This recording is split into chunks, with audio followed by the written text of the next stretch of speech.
Okay, so I wanted to do a quick reaction to the Beau is Afraid trailer. So I'm actually excited about this. I'm not going to do anything with the Ant-Man and the Wasp, Quantum Mania. I don't really care about that. It's not that I don't care about like Marvel movies or anything. If it was, I just have my favorite characters. So like I love Spider-Man, all that kind of stuff. I think Marvel has done a great contribution to cinema and keeping people in the theaters and everything like that. I think they've slipped in Phase 4, and I'm not going to do anything unless I'm genuinely interested in it. And certainly Beau is Afraid is one that I am interested in. So Ari Aster, I like his first two films. I've never really watched them again, to be quite honest with you. If I was to watch one again, it would probably be Midsommar. Hereditary does leave me with like a really creepy feeling. It's very effective directing wise. I just, even at Halloween, I kind of like the things that I watch over and over again are more like, campy, or like The Shining, which I think is kind of campy too.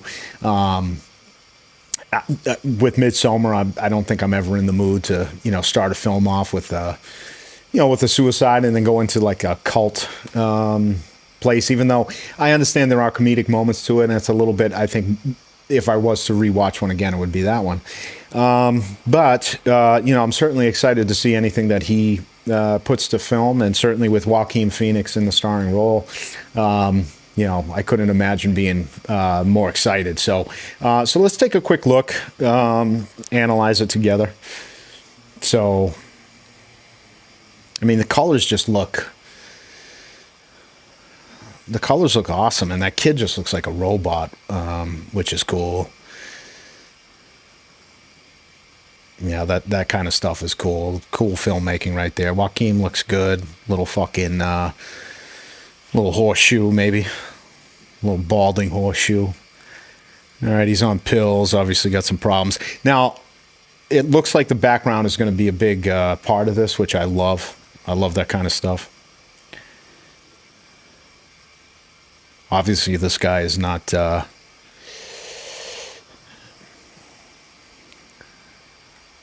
in the hierarchy. I believe in the social hierarchy, he doesn't look too high.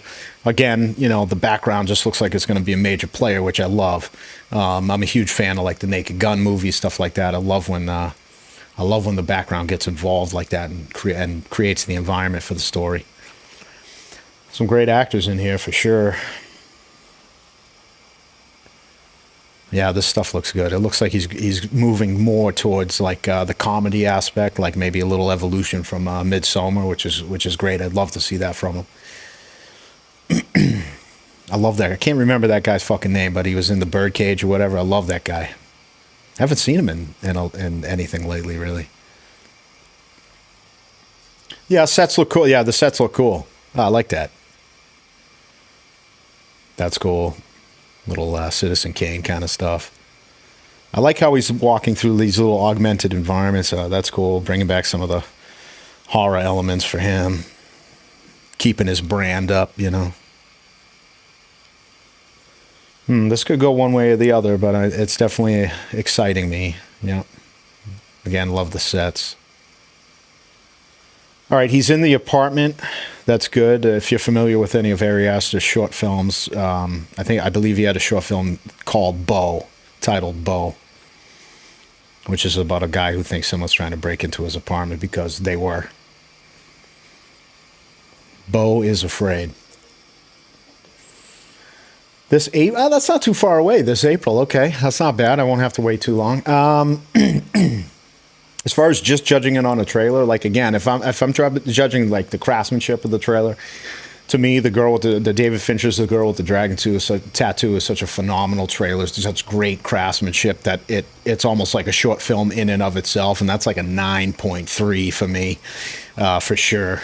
But this, I'm not as much concerned with the craftsmanship and the way that it's designed as much as I'm judging it on how it's making me excited for this film, because I actually did have it on my radar when this trailer was even going to be released, because I am excited about. I mean, I'm not thinking about this fucking thing every day, but I'm certainly excited for it, and I'd like to see Ari Aster go into kind of more social and comedic avenues. It was first called what, Disappointment Boulevard or something like that. I actually, to be honest with you, I like that trailer better, but perhaps they just felt like this title was the one that would get people more involved, because it Beau is afraid, so you kind of have an idea of what you might expect with the picture. I think everything looks good. I think the sets look really cool. I think his performance is usually spot on. I know he's a hardworking guy, so I'm sure he came to the plate with his performance. Everybody, all the surrounding performances, I love those actors, so I'm expecting great things as well. Again, the background I love. I love when the background creates the environment and like there's things going on back there that on a second or third watch you discover. I just love that kind of stuff, and that's why I love like the Naked Gun so much, because the background is just used so well with either stunt actors or just plain background actors or whatever. There's always little vignettes in like those Naked Gun films that just get me every time. I just absolutely love it, and it looks like Ari Aster is at least incorporating some of that from the trailer. So I'm not judging it on craftsmanship. I think it gives you a good sense of what the story is going to be. I am basing it on excitement level. Did this get me excited, or did it get me less interested in going to see the film? I'd say it got me excited. So this trailer, for me, I'm going to rate it at an 8.3.